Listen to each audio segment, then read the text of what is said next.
السلام علیکم ورحمۃ اللہ. ایک مرتبہ پھر آپ کو عالم آن لائن میں خوش آمدید کہتے ہیں. شمالی وزیرستان کی جو طالبان شورا ہے اس نے ابھی ایک بیان جاری کیا ہے جس کے مطابق شمالی وزیرستان کی طالبان شورا کا تحریک طالبان پاکستان سے کوئی تعلق نہیں ہے. یہ انہوں نے واضح طور پر کہہ دیا ہے اور یہ بھی کہا ہے کہ ہمارا 2006 میں حکومت کے ساتھ امن معاہدہ ہوا تھا، لہٰذا اب اگر مذاکرات میں ناکامی ہو جائے تو اس کا غصہ شمالی وزیرستان پر نہ اتارا جائے.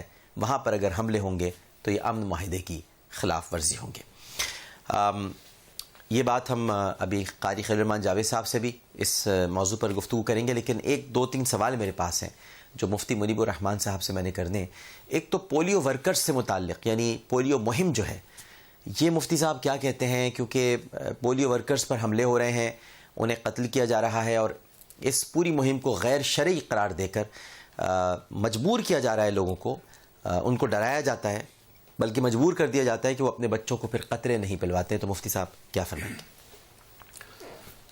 ہم نے جو تحقیق کی، معلومات کی اور کراچی کے 15 جید مفتیان کرام، تمام مکاتب فکر کے، وہاں ہم کراچی یونیورسٹی میں گئے.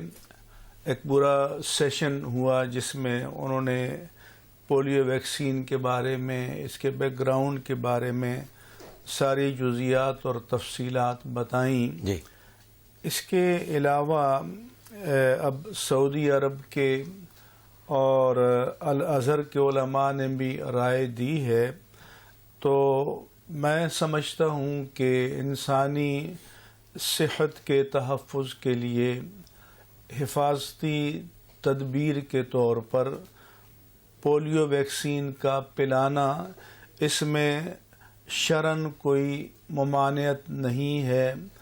اور جو بھی لوگ اس کے خلاف یہ تحریک چلا رہے ہیں تو انہیں چاہیے کہ لوگوں پر رحم کریں، اور جو لوگ اپنے بچوں کو یہ ویکسین پلانا چاہتے ہیں ان کو جبراً نہ روکیں. اور حکومت کی بھی ذمہ داری ہے کہ جو پولیو ویکسین کے ورکرز اور عملہ ہے ان کو تحفظ بھی فراہم کریں تاکہ یہ مہم جاری رہ سکے.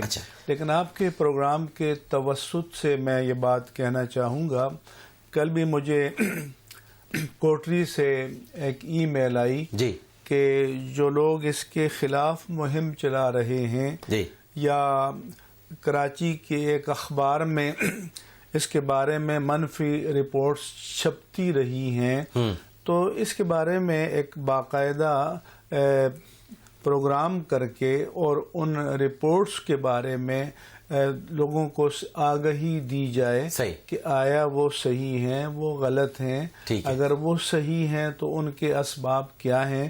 تو جو بھی اس پولیو، کیونکہ پولیو ویکسین کے پیچھے یونیسیف بھی ہے اور اسلامک ڈیولپمنٹ جدہ گروپ بھی ہے، وہ بھی کافی اس میں فنڈنگ کر رہے ہیں. اور ہم لوگ خود بھی اپنے بچوں کو پلاتے ہیں حفاظتی تدبیر کے طور پر، لیکن اس کو پوری طرح سے ایڈریس کیا جانا چاہیے. ایک اور سوال کا جواب دے دیجئے کہ امام مسجد نبوی صلی اللہ علیہ وسلم، وہ جمعے کے خطبے کے دوران کچھ لوگ ان کی تصویر کھینچ رہے تھے اور مسجد کی، تو انہوں نے خطبے کے دوران ہی یہ کہا کہ جو بھی موبائل یا سیل فون سے تصویر کھینچتا ہے خطبے کے دوران اس کی نماز باطل ہو جائے. یہ تو مجھے معلوم نہیں ہے کہ امام حرم کی دلیل کیا ہے. نماز کے باطل ہونے کا تو انہیں قول نہیں کرنا چاہیے. البتہ اگر وہ ممانعت کرنا چاہتے ہیں کہ یہ جائز نہیں ہے خطبے کے دوران، تو ہم بھی اس سے متفق ہیں کہ لوگوں کو سکون سے بیٹھ کر خطبہ سننا چاہیے.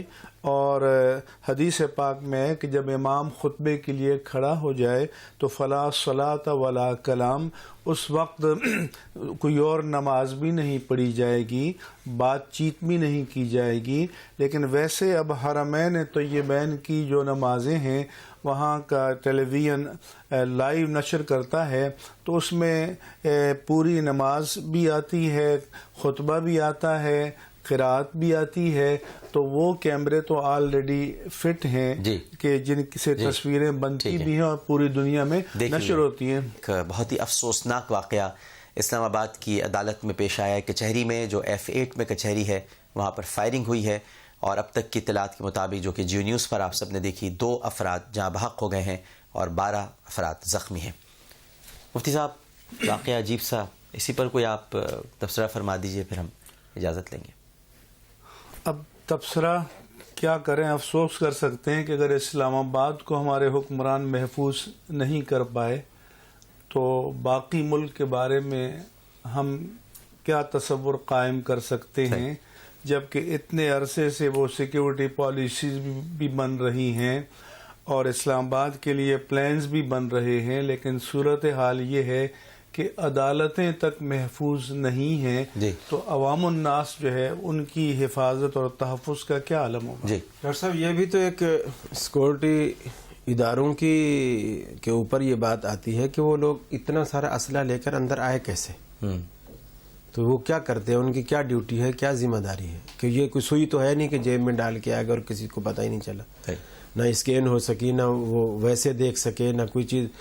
کتے بھی ایسے پالے ہوئے ہیں ان کو بھی کوئی پتہ نہیں چلتا ہے. تو یہ تو پہلی چیز تو یہ حکومت کے اوپر سیدھی یہ بات آتی ہے کہ وہ ان اداروں کو ٹائٹ کرے کہ وہ کس بات کی تنخواہ لیتے ہیں, حلال کر کے کھائیں. بالکل ٹھیک ہے, بالکل ٹھیک ہے. اور دوسرا یہ کہ جب تک پتہ ہی نہ چلے کہ یہ ہو کیا رہا ہے. صحیح بات. تو بہت ہی افسوسناک واقعہ پیش آیا ہے اور کیسے کیسز عدالت میں چلیں گے, کیسے ملزمان کو پیش کیا جائے گا جب حالات یہ ہوں.